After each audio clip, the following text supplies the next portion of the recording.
નમસ્તે વિદ્યાર્થી મિત્રો, ગુડ મોર્નિંગ.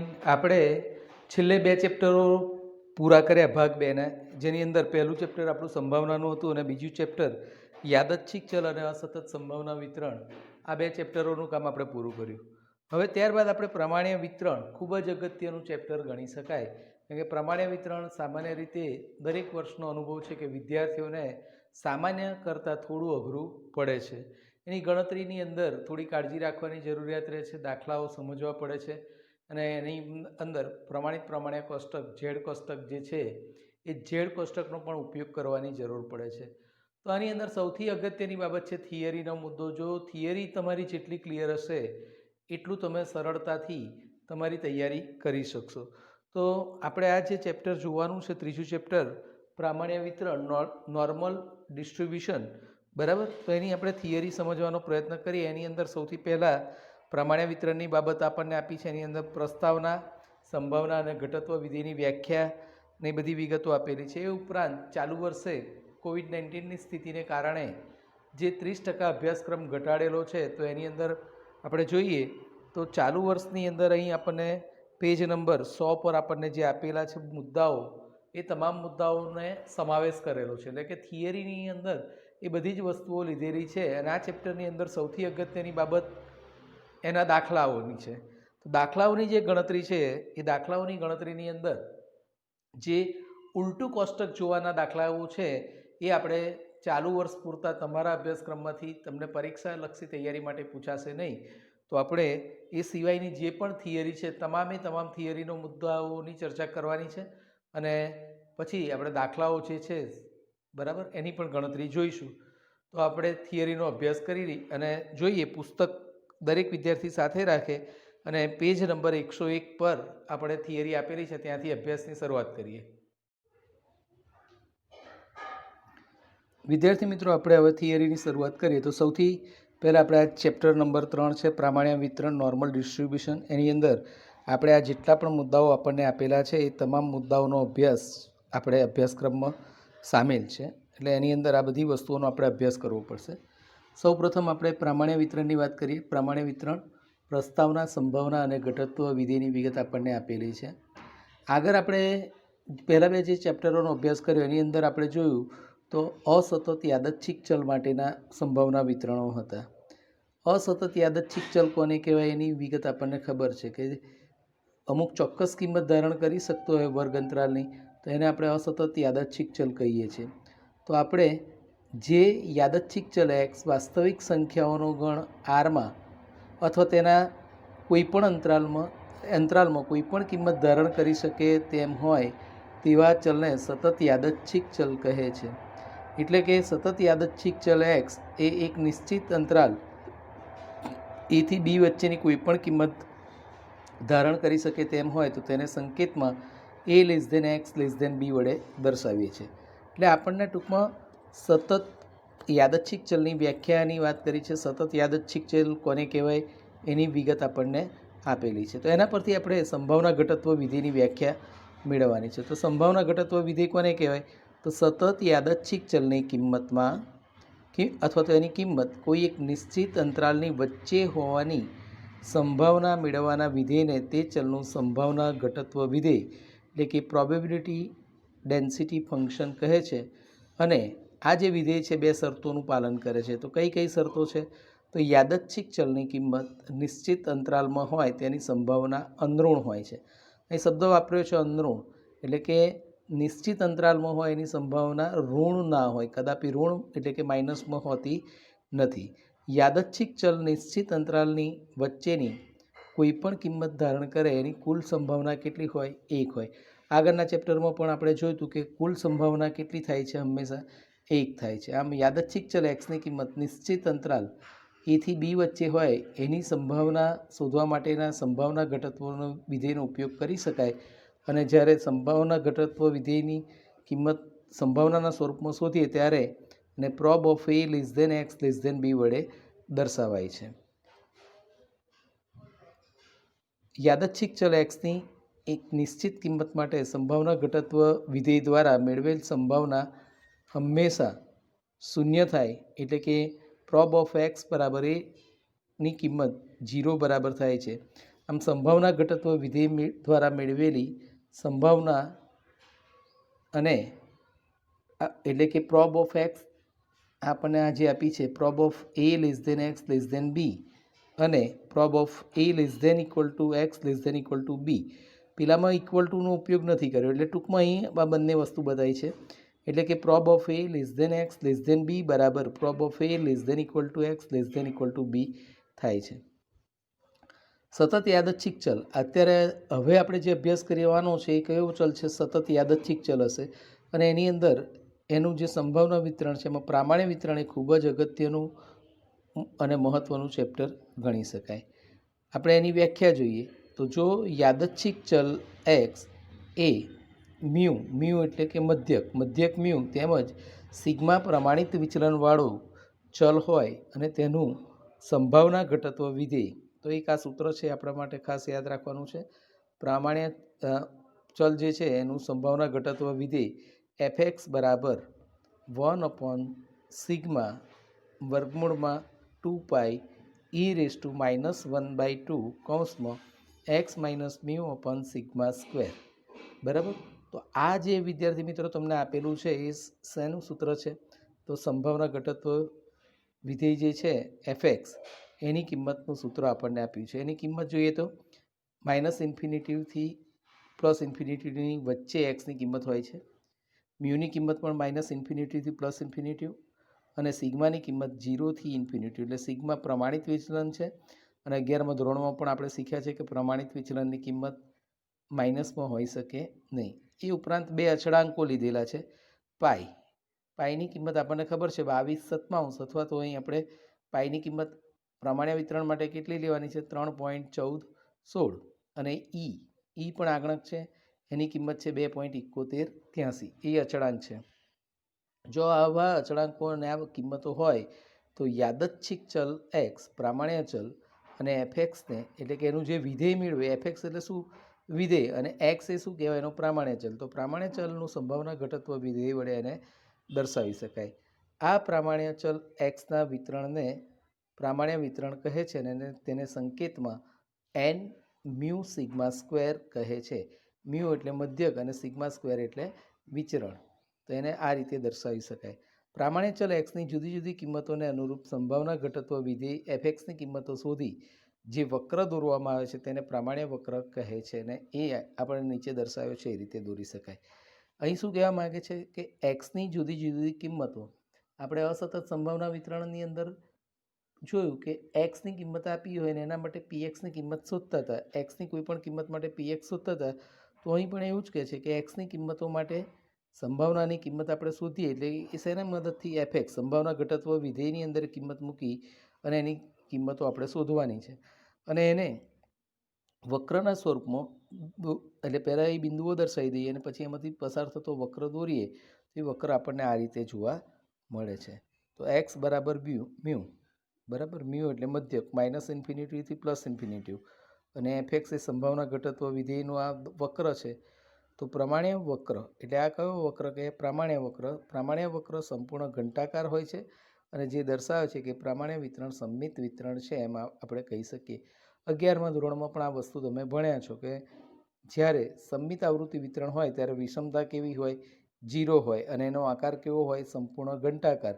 તમે યાદ કરો કે આપણું 5મું ચેપ્ટર હતું આવૃત્તિ વિતરણની વિષમતાઓ, તો એનો અભ્યાસ કર્યો તે વખતે આ બાબતનો આપણે અભ્યાસ કરેલો છે કે કેવા પ્રકારની વિષમતા છે એમ આપણે કહી શકીએ છીએ. હવે ત્યાર પછીનો મુદ્દો છે પ્રમાણિત પ્રામાણ્ય ચલ અને પ્રમાણિત પ્રામાણ્ય વિતરણ. આગળ આપણે વાત કરીએ પ્રામાણ્ય ચલ હતું અને પ્રામાણ્ય વિતરણની વાત હતી. હવે આપણે પ્રમાણિત પ્રામાણ્ય ચલ. વિદ્યાર્થી મિત્રો અહીં આ બાબત બહુ ભૂલ કરે આવે છે. પ્રામાણ્ય ચલ અને પ્રમાણિત પ્રામાણ્ય ચલ બંને વસ્તુ અલગ છે. બરાબર. આ છે standard normal variable and standard normal distribution.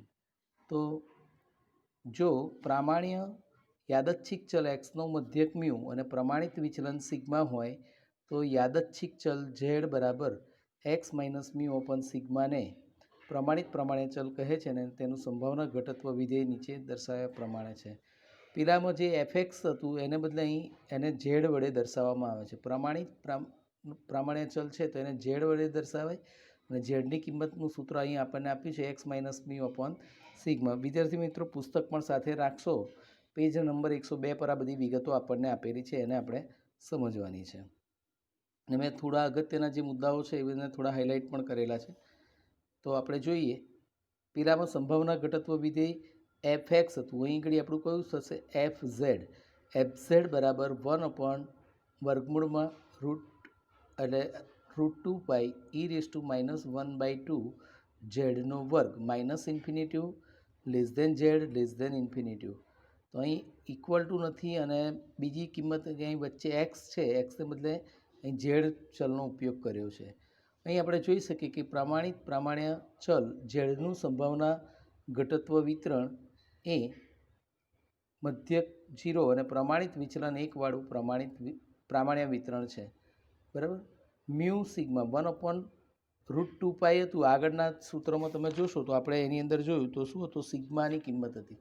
તો સિગ્મા એ કેટલા છે 1 હોય તો 1ની કિંમત શું થાય, લખો કે ના લખો ફરક પડે નહીં. એટલે 1 અપોન સિગ્મા √2 પાઈ હતો એને બદલે અહીં ઘડી કેટલા થઈ ગયા, કારણ કે આ પ્રમાણ્ય વિતરણ છે એટલે એની અંદર કહ્યું એ પ્રમાણે કે મધ્યક 0 અને પ્રમાણિત વિચલન કેટલું હોય 1 જ હશે. બરાબર. કયા ચલ માટે? પ્રામાણ્ય ચલ માટે. નોંધ આપણને એક આપેલી છે, પ્રકરણના અભ્યાસ દરમિયાન આપણે યાદચ્છિક પ્રામાણ્ય ચલ એક્સને ફક્ત પ્રામાણ્ય ચલ તેમજ યાદચ્છિક પ્રામાણ્ય ચલ ઝેડને બદલે પ્રામાણ્ય ચલ ઝેડ કહીશું. તો જ્યારે પ્રામાણ્ય શબ્દ આવે એટલે તરત આપણે ઝેડ યાદ રાખવાનો અને પ્રામાણ્ય ચલ એકલો હોય ત્યારે આપણે એને કેપિટલ એક્સ તરીકે લઈશું. બરાબર. ત્યાર પછી પ્રામાણ્ય ચલ ઝેડની જુદી જુદી કિંમતોને અનુરૂપ પ્રામાણ્ય ઘટત્વ વિધેય એફઝેડની કિંમતોને આલેખપત્ર પર દર્શાવતા નીચે પ્રમાણે સંપૂર્ણ ઘંટાકાર વક્ર જોવા મળે છે. જેમ પેલામાં એફએક્સની કિંમતો, એક્સની જુદી જુદી કિંમતો માટે એફએક્સની કિંમત શોધી અને વક્ર દોર્યો તો સંપૂર્ણ ઘંટાકાર વક્ર મળ્યો હતો, એમ અહીં આપણે ઝેડની જુદી જુદી કિંમતો માટે પ્રામાણ્ય ઘટત્વ વિધેયની કિંમતો એટલે કે એફઝેડની કિંમતો શોધીએ અને કિંમતો શોધીને એની મદદથી જો આપણે આવૃત્તિ વિતરણનો વક્ર બનાવીએ તે વક્ર આ રીતનો આપણને સંપૂર્ણ ઘંટાકાર આકાર સ્વરૂપનો વક્ર જોવા મળે છે. એની અંદર પણ માઇનસ ઇન્ફિનિટિવથી પ્લસ ઇન્ફિનિટિવ અને અહીં ઝેડ બરાબર 0 આ જે છે ઊભી લાઈન અને શિરોલંબ રેખા કહેવાય એ શું કરે છે, આના બે સરખા ભાગ કરે છે. આ વક્રને પ્રામાણ્ય વક્ર કહે છે અને તે ઝેડ બરાબર 0ની બંને બાજુ સમમિત હોય છે. તો ઝેડ બરાબર 0થી બંને બાજુ સમમિત એટલે કે સરખું હોય છે. ઝેડ બરાબર 0થી ડાબી બાજુ જાઓ કે ઝેડ બરાબર 0થી જમણી બાજુ જઈએ. બરાબર. તો ડાબી કે જમણી ગમે તે બાજુ જઈએ તો બંને બાજુ એ સમમિત હોય છે એવું આપણે કહી શકીએ. તો આપણે બે વસ્તુની વાત કરી, પ્રામાણ્ય ચલ અને પ્રામાણ્ય ચલ બંનેનો વક્ર જોયો તો સંપૂર્ણ ઘંટાકાર આકારનો વક્ર આપણને જોવા મળે છે. હવે ત્યાર પછીનો મુદ્દો છે આપણે પ્રામાણ્ય વક્રના કોષ્ટક પરથી સંભાવના શોધવા માટેની પદ્ધતિ. એટલે કે આપણને પ્રામાણ્ય વક્ર એટલે કે ઝેડ કોષ્ટક આપણને આપેલું હોય અને એની મદદથી આપણે ક્ષેત્રફળ શોધવું હોય તો એ શોધી શકાય છે. આપણે જાણીએ છીએ કે પ્રામાણ્ય વક્ર એ પ્રામાણ્ય ચલના સંભાવના ઘટત્વ વિધેયનો વક્ર છે અને તેને નીચે મુજબ દર્શાવી શકાય. તો અહીં આપણે ઉપર જે આકૃતિથી દોરી હતી એ જ રીતની આકૃતિ છે, માઇનસ ઇન્ફિનિટિવથી પ્લસ ઇન્ફિનિટિવ એક્સ બરાબર મ્યુ. બરાબર. હવે કુલ સંભાવના હંમેશા કેટલી હોય 1 હોય. તો એક્સ બરાબર મ્યુ એટલે અહીંથી આ જે લંબ રેખા દોરી છે એનાથી ડાબી તરફનો એક ભાગ અને એનાથી જમણી બાજુનો એક ભાગ, કુલ ભાગ કેટલો છે 1. તો આ બે સરખા ભાગ છે તો એક બાજુનો ભાગ કેટલો થાય 0.5 અને આનું પણ કેટલો થાય 0.5. કુલ સંભાવના આપણને 1 મળે છે. તો આ વક્ર અને એક્સ અક્ષ વચ્ચેનું આચ્છાદિત પ્રદેશનું કુલ સંભાવના એટલે કહ્યું એમ કે આખા પ્રદેશનું આ જે લીટા દોરેલો ભાગ છે એનું કુલ ક્ષેત્રફળ અથવા તેના માટે સંભાવના કહીએ કે ક્ષેત્રફળ કહીએ, બંને વસ્તુ એક જ અર્થમાં લેવાની છે. તો એની કિંમત કેટલી થાય 1. પ્રામાણ્ય વક્ર એ પ્રામાણ્ય ચલ એક્સના મધ્યક મ્યુની બંને બાજુ સમમિત હોય છે એટલે કે એક્સ બરાબર મ્યુ માટે શિરોલંબ રેખા પ્રામાણ્ય વક્રના ક્ષેત્રફળ એટલે કે સંભાવનાના બે સમાન ભાગ કરે છે, બે સરખા ભાગ કરે છે. બરાબર. આપણી આ જે રેખા છે એક્સ બરાબર મ્યુવાળી રેખા, બરાબર. આ રેખા શું કરે છે? આ વક્રના બરાબર બે સરખા ભાગ કરે તો એક્સ બરાબર મ્યુની જમણી બાજુનું ક્ષેત્રફળ જે છે એ કેટલું થાય? 0.5, અને એને prob of x greater than or equal to mu બરાબર 0.5 વડે આપણે દર્શાવીએ. જ્યારે એક્સ બરાબર મ્યુની ડાબી બાજુનું ક્ષેત્રફળ છે એ પણ કેટલું થાય? 0.5. એટલે એને સંકેતમાં લખવું હોય તો prob of x less than equal to mu બરાબર 0.5 વડે દર્શાવી શકાય. તો પ્રમાણ્ય વક્રમાં પ્રામાણ્ય ચલ એક્સની કિંમત મધ્યક મ્યુ અને તેની કોઈ કિંમત એની વચ્ચે, હવે આપણે કોઈ પ્રામાણ્ય ચલ છે તો પ્રામાણ્ય ચલ એક્સની કિંમત મધ્યક અને એની બીજી કોઈ કિંમત આપણને આપેલી હોય એ બેની વચ્ચે હોય અને એનું ક્ષેત્રફળ શોધવું હોય તો શું કરવું પડે? તો વચ્ચે હોય તો એવી સંભાવના એ પ્રામાણ્ય વક્રના એક્સ અક્ષ અને એક્સ બરાબર મ્યુ અને એક્સ બરાબર એ માટેની શિરોલંબ રેખાઓ વચ્ચેના આચ્છાદિત પ્રદેશના ક્ષેત્રફળ જેટલી હોય. જો અહીં આકૃતિમાં આપ્યું છે એક્સ બરાબર મ્યુ અને એક્સ બરાબર એ. હવે આપણે આખામાંથી આટલા જ ભાગનું ક્ષેત્રફળ શોધવું હોય તો કઈ રીતે શોધી શકાય? આપણને ખબર છે કે એક્સ બરાબર મ્યુથી ડાબી બાજુ 0.5 અને આનાથી જમણી બાજુ 0.5 હોય તો આખું ક્ષેત્રફળ કેટલું થાય? એક્સ બરાબર મ્યુથી ઇન્ફિનિટી સુધીનું ગણીએ તો 0.5. આપણે અહીંથી અહીં સુધીની કિંમતનું ક્ષેત્રફળ શોધવાનું છે. તો આમાંથી આગળની જે કિંમત છે એક્સ બરાબર એની કિંમત સુધી જઈએ અને એનો જે કોષ્ટક છે એની મદદથી આપણે અથવા તો એને પ્રમાણિત ચલ ઝેડમાં રૂપાંતરિત કરવું પડે, અને ઝેડમાં રૂપાંતરિત કરીએ તો ઝેડ માટેનું આપણી જોડે કોષ્ટક છે તો એની મદદથી એની કિંમત શોધી શકાય. તો આપણે જે શોધવાની કિંમત છે એ કેવી રીતે શોધવાની પછી સ્ટેપ છે, પણ આપણે શું શોધવું છે તો એની વાત કરીએ.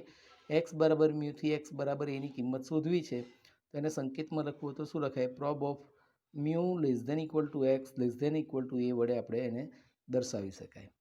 હવે પ્રમાણ્ય વક્ર હેઠળના પ્રદેશનું ક્ષેત્રફળ મેળવવું હોય તો સૌ પ્રથમ પ્રામાણ્ય ચલ એક્સને પ્રમાણ્ય ચલ ઝેડમાં રૂપાંતરિત કરવામાં આવે છે. તો ઝેડની જુદી જુદી કિંમતો માટેનું કોષ્ટક, બરાબર. તો એ કોષ્ટકો આપણને પુસ્તકના છેલ્લા પાન પર આપેલા છે. એ હું તમને બતાવું કે કઈ રીતે છે.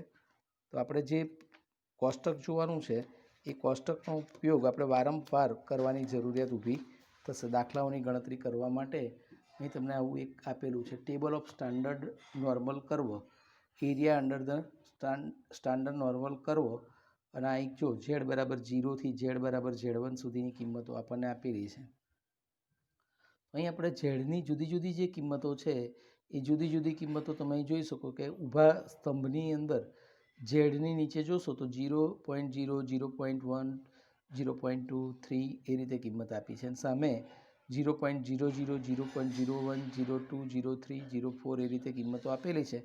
તો આ ક્ષેત્રફળ અથવા સંભાવનાની કિંમત દર્શાવતું કોષ્ટક છે, અને આ કોષ્ટકની મદદથી આપણે જે પણ કિંમત માટે ક્ષેત્રફળ અથવા સંભાવનાની કિંમત શોધવાની છે તે શોધી શકાશે.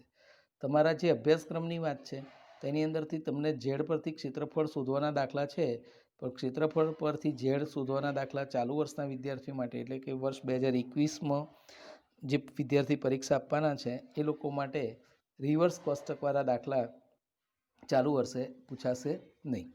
તો હવે આપણે એને જોઈએ કઈ રીતે કિંમત શોધાય. તો આપણને પ્રમાણ્ય ચલ ઝેડની કિંમત આપેલી હોય તો આપણે સૌથી પહેલાં શું કરવું કે મ્યુ અને એની વચ્ચે મારે કિંમત શોધવી છે. મધ્યક મ્યુ અને અચળાંક એ વચ્ચેની કિંમત શોધવી હોય તો આપણે સૌપ્રથમ ઝેડની અંદર એને ફેરવવું પડે. તો પહેલી કિંમત લઈએ કે એક્સ બરાબર મ્યુ હોય તો ઝેડ એટલે શું? તો x minus mu upon sigma. જ્યાં જ્યાં એક્સ દેખાય, બરાબર, આપણું જે સૂત્ર હોય એમાં તો x minus mu upon sigma. તો એક્સ બરાબર મ્યુ છે, આ ઝેડનું સૂત્ર હતું આપણે પ્રમાણ્ય ચલ ઝેડનું કે x minus mu upon sigma. તો mu minus mu upon sigma એટલે 0 અપોન સિગ્મા, તો એની કિંમત 0, અને એક્સ બરાબર એ હોય તો એ માઇનસ મ્યુ અપોન સિગ્મા. એને આપણે જો Z1 કહીએ તો આપણને મ્યુથી લઈને એની કિંમત માટે ઝેડમાં રૂપાંતરિત કરવાથી prob of 0 less than Z less than equal to Z1 વાળું કિંમત મળે. એના પરથી આપણે એની આવી આકૃતિ દોરીએ. ઉપર જે દોરી હતી એ જ છે, પણ અહીં એક્સ બરાબર આ પ્રામાણ્ય ચલની કિંમત હતી, આપણે એને ઝેડમાં રૂપાંતરિત કરી તો ઝેડ બરાબર 0 થી Z1 વચ્ચેનું કિંમત શોધવી હોય, બરાબર. તો અહીંથી અહીં સુધીની કિંમત શોધવી હોય તો આપણે પ્રમાણ્ય વિતરણનું જે કોષ્ટક છે ઝેડ બરાબર આપણને જે બી કિંમત આપી હોય એની કિંમત આપણે કોષ્ટકની મદદથી સહેલાઈથી શોધી શકીએ. એટલે વિદ્યાર્થી મિત્રો, આ બધી વસ્તુ ખાલી સમજવા માટે છે. દાખલાઓ તમે જોશો એટલે તમને વધારે સરળતાથી ક્લિયર થશે. ખાસ તો એની જે થિયરી છે બંને વિતરણના ગુણધર્મો એ આપણા માટે વધારે અગત્યના છે. હવે આપણે જોઈએ પ્રમાણ્ય વિતરણના ગુણધર્મો. તો પ્રમાણ્ય વિતરણના ગુણધર્મો આપણે જોવા છે તો પ્રમાણ્ય વિતરણના ગુણધર્મો પેજ નંબર 109 પર આ વિગત આપણને આપેલી છે. આખું પેજ આપણા માટે અગત્યનું છે. દરેક વિદ્યાર્થી આ પેજનો અભ્યાસ કરે અને એ પણ નોટબુકની અંદર લખીને તૈયાર કરે. તો આપણે વારાફરતી જોઈએ મુદ્દાઓ. આમ સરળ છે મુદ્દાઓ. તો આ વિતરણ સતત યાદચ્છિક ચલનું સંભાવના વિતરણ છે. દ્વિપદી વિતરણની અંદર આપણે જોયું હતું તેની અંદર પહેલો જ મુદ્દો લખતા હતા કે અસતત યાદચ્છિક ચલનું સંભાવના વિતરણ છે. જ્યારે પ્રામાણ્ય વિતરણ જે છે પ્રામાણ્ય વિતરણ એ કેવું છે? સતત યાદચ્છિક ચલનું સંભાવના વિતરણ છે. મ્યુ અને સિગ્મા તેના પ્રાચલો છે. પહેલામાં તમે કમ્પેર કરો તો શું હતું? પી અને એનપી એના પ્રાચલો હતા જે એનો મધ્યક અને વિચરણની કિંમત દર્શાવે છે. આ વિતરણ મ્યુ એટલે મધ્યક, મ્યુને સાપેક્ષ સમમિત છે અને તેથી જ એની વિષમતા શું છે? 0 છે. કારણ કે એનો આવૃત્તિ વક્ર કેવો મળે છે? સંપૂર્ણ ઘંટાકાર સમમિત આવૃત્તિ વિતરણ હોય છે અને એના માટે એની સંભાવના 0 થાય છે. આ વિતરણ માટે મધ્યક, મધ્યસ્થ અને બહુલકની કિંમત સમાન હોય છે. એટલે કે એને સંકેતમાં મ્યુ બરાબર MO. એમ એટલે મધ્યસ્થ, MO એટલે બહુલક અને મ્યુ એટલે મધ્યક. બરાબર. ત્યાર પછી પાંચમો મુદ્દો, આ વિતરણમાં ચતુર્થકો મધ્યસ્થથી સમાન અંતરે છે. તો આ મુદ્દાને જો તમે થોડો કમ્પેર કરો તો 11મા ધોરણની આવૃત્તિ વિતરણની વિષમતાવાળું ચેપ્ટર હતું. એની અંદર સમમિત આવૃત્તિ વિતરણ માટેના જે ગુણધર્મો હતા કે મધ્યક, મધ્યસ્થ અને બહુલક સરખો હોય, ચતુર્થકોથી મધ્યસ્થનું અંતર સરખું હોય, એ જ બાબતો આની અંદર લીધેલી છે. તો આ વિતરણમાં ચતુર્થકો મધ્યસ્થથી સમાન અંતરે છે. એટલે કે Q3 - M બરાબર M - Q1 અને M બરાબર શું થાય? મધ્યસ્થનું સૂત્ર કે Q3 + Q1 ભાગ્યા 2. છઠ્ઠો મુદ્દો છે આ વિતરણનો સંભાવના વક્ર સંપૂર્ણ ઘંટાકાર છે. આપણે આગળ આકૃતિમાં પણ જોયું છે. બરાબર. આ રીતે ઘંટાકાર આકાર એનો આપણને જોવા મળે છે. પ્રામાણ્ય વક્રના બંને છેડા લંબાવતા તે એક્સ અક્ષની નજીક જાય છે પણ એક્સ અક્ષને સ્પર્શતા નથી. તો એ પણ એક ખાસ અગત્યની બાબત છે. આનો આવો વક્ર દોરીએ તો એને ગમે એટલું લંબાવો તો આ જે આડી લાઈન છે એને શું કહેવાય? એક્સ. અને આ પ્રમાણ્ય વક્ર છે આમ ગમે એટલું દોરીએ લાંબુ પણ એ એક્સ અક્ષને ક્યારેય છેદશે નહીં. એટલે કે બંધ આકૃતિ થશે નહીં. બરાબર. તો એક્સ અક્ષની નજીક જાય છે પણ એક્સ અક્ષને સ્પર્શતા નથી. આ વિતરણના અંતિમ ચતુર્થકોની અંદાજિત કિંમત. અંતિમ ચતુર્થકો શું હોય? Q1 અને Q3. તો Q1 બરાબર મ્યુ - 0.675 સિગ્મા અને Q3 બરાબર મ્યુ પ્લસ 0.675 સિગ્મા. બરાબર. તો આ માપ પણ તમારે યાદ રાખવાનું છે. ટૂંકા દાખલાઓ માટે અગત્યનું છે. આ વિતરણનું ચતુર્થક વિચલન એટલે કે ક્વાર્ટાઇલ ડેવિએશન QD બરાબર 2/3 સિગ્મા એપ્રોક્સિમેટ એટલે કે લગભગ વેલ્યુ છે. આ વિતરણનું સરેરાશ વિચલન 4/5 સિગ્મા એટલે કે લગભગ કિંમત આપણને આપેલી છે. તો આ 1 થી 10 મુદ્દા આપણને એના પ્રમાણ્ય વિતરણના ગુણધર્મોનો આપેલા છે. એ ઉપરાંત એના મહત્ત્વના ક્ષેત્રફળ. તો આ દાખલાઓની ગણતરી માટે આપણને જરૂરી છે. તો અને MCQ માટે પણ આમાંથી કોઈનો કોઈ પ્રશ્ન પૂછાતો હોય છે. તો પ્રામાણ્ય વક્ર હેઠળનું કુલ ક્ષેત્રફળ કેટલું હોય છે એ આપણે જોઈ લીધું. 1 હોય છે. x બરાબર મ્યુ આગળની શિરોલંબ રેખાની બંને તરફના ક્ષેત્રફળની કિંમત 0.5 હોય છે. x બરાબર મ્યુ શિરોલંબ રેખા એટલે શું? આપણે આમ વક્રની અંદર આમ વક્ર દોર્યા પછી ઊભી લાઈન દોરીએ છીએ એનાથી ડાબી અને એનાથી જમણી. તો બંને તરફનું માપ કેટલું હોય? 0.5. વક્રની શિરોલંબ રેખાઓ મ્યુ માઇનસ સિગ્મા અને મ્યુ પ્લસ સિગ્મા. એટલે આ પ્લસ ઓર માઇનસ હોય તો એને આ રીતે પણ લખી શકાય. Mu plus or minus sigma વચ્ચે આવેલા પ્રદેશનું ક્ષેત્રફળ 0.6826 છે. બરાબર. તો આ બધા માપ તમારે ખાસ યાદ રાખવાના છે. Mu plus or minus sigma વચ્ચેનું ક્ષેત્રફળ કેટલું છે? 0.6826. એ જ રીતે વક્રની શિરોલંબ રેખાઓ મ્યુ -2 સિગ્મા અને મ્યુ +2 સિગ્મા. એટલે આની જેમ લખવું હોય તો શું કહેવાય? Mu plus or minus 2 sigma વચ્ચેનું ક્ષેત્રફળ 0.9545 છે. આ આંકડા યાદ રાખવા જરૂરી છે. પછી વક્રની શિરોલંબ રેખાઓ મ્યુ -3 સિગ્મા અને મ્યુ +3 સિગ્મા. એટલે કે mu plus or minus 3 sigma વચ્ચેનું ક્ષેત્રફળ કેટલું થાય? 0.9973. એ જ રીતે mu plus or minus 1.96 sigma વચ્ચેનું ક્ષેત્રફળ. બરાબર. પ્લસ ઓર માઇનસ એટલે માઇનસથી લઈને પ્લસ સુધીની કિંમતો જે છે એ. તેનું ક્ષેત્રફળ 0.95 છે અને એ જ રીતે શિરોલંબ રેખાઓ મ્યુ માઇનસ 2.575 સિગ્મા અને મ્યુ વત્તા 2.575 સિગ્મા એટલે કે mu plus or minus 2.575 sigma વચ્ચેના પ્રદેશનું ક્ષેત્રફળ 0.99 છે. તો આ ફિગર કેટલીક યાદ રાખવાની છે? 0.6826, 0.9545, 0.9973, 0.95 અને 0.99. આ 5 આપણને જે 6 ફિગરો વિગત આપણને આપી છે ક્ષેત્રફળના માપની, તે MCQની અંદર એમાંથી કોઈનો કોઈ મુદ્દો પૂછાતો હોય છે. હવે સેમ એ જ રીતે આપણે એના પછીના મુદ્દાની વાત કરીએ તો એની અંદર આપણને આપ્યું છે પ્રમાણિત પ્રામાણ્ય વિતરણના ગુણધર્મો. પેલું શેનું હતું? પ્રામાણ્ય વિતરણના ગુણધર્મો હતા. અહીં આપણને પ્રમાણિત પ્રામાણ્ય વિતરણના ગુણધર્મોની વાત આપેલી છે. એની અંદર આ પ્રમાણિત પ્રામાણ્ય વિતરણ એટલે ઝેડ વિતરણ, બરાબર? તો આ વિતરણ સતત યાદચ્છિક ચલ માટેનું વિતરણ છે. બંનેને કમ્પેર કરો તો અડધા મુદ્દા તો એમને જ યાદ રહી જાય એવા છે. તો કેવું છે આ વિતરણ? સતત ચલ માટેનું વિતરણ છે. આ વિતરણનો મધ્યક 0 અને પ્રમાણિત વિચલન 1 છે. પેલામાં શું હતું? મધ્યક મ્યુ અને પ્રમાણિત વિચલન સિગ્મા હતું. એને બદલે એટલે કે એની કિંમત ગમે તે હોઈ શકે. જ્યારે આ વિતરણની અંદર શું હશે? મધ્યકની કિંમત હંમેશા 0 હશે અને પ્રમાણિત વિચલન એટલે કે સિગ્માની કિંમત કેટલી હશે? 1 હશે. આ વિતરણ, ત્રીજો મુદ્દો, ઝેડ બરાબર 0 ને સાપેક્ષ સમમિત છે એટલે કે તેની વિષમતા 0 છે. ત્યાર પછી આ વિતરણનો સંભાવના વક્ર સંપૂર્ણ ઘંટાકાર છે અને તેના છેડાઓ એક્સ અક્ષને સ્પર્શતા નથી. તો એ મુદ્દો પણ અગાઉના મુદ્દામાં હતો જ. આ વિતરણના પ્રથમ ચતુર્થકની અંદાજિત કિંમત, પહેલામાં શું હતું? Mu minus 0.675. અહીં મ્યુની કિંમત આપણે આગળ લીધી કે મધ્યક 0 છે એટલે 0 મૂકો કે ના મૂકો ફરક ના પડે. આની કિંમત કેટલી થાય? માઇનસ 0.675 છે. જ્યારે ત્રીજા ચતુર્થકની કિંમત મ્યુ પ્લસ 0.675 હતું એટલે મ્યુની કિંમત લેવાની જરૂર નથી. એટલે અહીં સીધી કિંમત એની કેટલી મળે છે? 0.675 મળશે.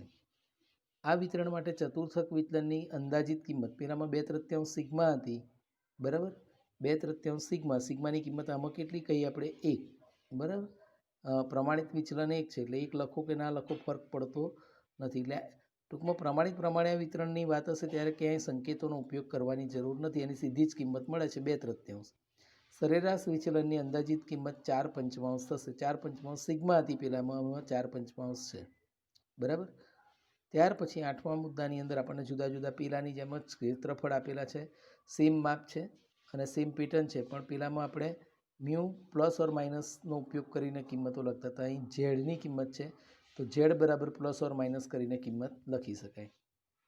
તો અહીં આપણને પહેલી કિંમત આપેલી છે ઝેડની કિંમત કે કુલ ક્ષેત્રફળ 1, ઝેડ બરાબર 0ની શિરોલંબ રેખાથી બંને બાજુનું ક્ષેત્રફળ, ડાબી બાજુ અને જમણી બાજુ બંને બાજુનું ક્ષેત્રફળ કેટલું થાય? 0.5 અને 0.5 થાય. વક્રની શિરોલંબ રેખાઓ ઝેડ બરાબર -1 અને +1ની વચ્ચે એટલે કે ઝેડ બરાબર પ્લસ ઓર માઇનસ 1ની વચ્ચેનું ક્ષેત્રફળ 0.6826 છે, બરાબર? જો અહીં આપ્યું છે. એ જ રીતે ઝેડ બરાબર પ્લસ ઓર માઇનસ 2ની વચ્ચેનું ક્ષેત્રફળ કેટલું? 0.9545. સેમ આગળ હતી એ જ ફિગર છે. 2 સિગ્માની વાત હતી, અહીં 3 સિગ્મા. તો અહીં 3 સિગ્માને બદલે સિગ્માની કિંમત 1 છે એટલે એ કાઢી નાખેલી છે. તો ઝેડ બરાબર પ્લસ ઓર માઇનસ 3 એની વચ્ચેનું ક્ષેત્રફળ કેટલું થાય? 0.9973 થાય છે. એ જ રીતે ઝેડ બરાબર પ્લસ ઓર માઇનસ 1.96નું ક્ષેત્રફળ 0.95 થાય છે. એ જ રીતે શિરોલંબ રેખાઓ ઝેડ બરાબર -2.575 થી +2.575 વચ્ચેના પ્રદેશનું ક્ષેત્રફળ 0.99 મળે છે. તો આના પરથી આપણે આ જે ગુણધર્મો જોયા બંને વિતરણના, તો એ આપણા માટે ખૂબ જ અગત્યના ગુણધર્મો ગણી શકાય. હવે આગળ આપણે જોઈએ તો અહીં એ નોંધવું જરૂરી છે કે પ્રામાણ્યચલ ઝેડનું વિતરણ એ શૂન્ય, મધ્યક અને એક વિચરણવાળું પ્રમાણ્ય વિતરણ છે અને ઝેડની નિરીક્ષિત કિંમતને પ્રમાણિત પ્રાપ્તાંક અથવા ઝેડ પ્રાપ્તાંક તરીકે પણ ઓળખવામાં આવે છે. તો વિદ્યાર્થી મિત્રો, અહીં પણ અંડરલાઈન કરી રાખો. એક અગત્યનો સવાલ છે, ઝેડ પ્રાપ્તાંક એટલે શું? પરીક્ષામાં પૂછાય છે. તો ઝેડ પ્રાપ્તાંક એટલે શું? તો પ્રામાણ્યચલ ઝેડનું વિતરણ શૂન્ય અને મધ્યક અને એક પ્રમાણિત વિચરણવાળું પ્રામાણ્ય વિતરણ છે. તો ઝેડની નિરીક્ષિત કિંમતને પ્રમાણિત પ્રાપ્તાંક અથવા ઝેડ પ્રાપ્તાંક તરીકે પણ ઓળખવામાં આવે છે. ઝેડ પ્રાપ્તાંક છે એક એ આ બાબત પણ ખાસ અગત્યની છે કે એકમથી મુક્ત માપ છે, એટલે કે નિરપેક્ષ માપ છે, એનું એકમ લખી શકાશે નહીં. જ્યારે એક્સ એ પ્રામાણ્ય ચલ છે તો પ્રામાણ્ય ચલ છે એની કિંમત જે પણ આપણને એનો એકમ આપ્યો હોય લઈ શકાય, પણ એને આપણે ઝેડમાં ફેરવીએ જ્યારે એક્સની કિંમતને, ત્યારે એનું એકમ લખી શકાય નહીં. કેમ? તો એકમથી મુક્ત માપ છે એટલા માટે.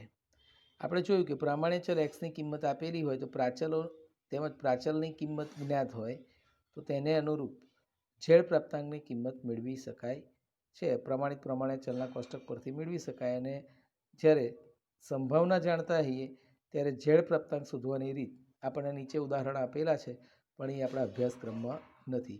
એટલે છઠ્ઠા ઉદાહરણથી આપણને જે પણ દાખલા આપેલા છે એ આપણે ગણતરીમાં, એટલે પછીના બીજા જે છે લેવાના, પણ 6 થી 10 સુધી લગભગ છે કંઈક એ દાખલાઓ ઉલટું કોષ્ટક, જે આપણે શરૂઆતમાં મેં તમને વાત કરી કે ચાલુ વર્ષે ઉલટું કોષ્ટક જોવાના જે દાખલા છે તમારા અભ્યાસક્રમમાંથી કાઢી નાખેલા છે.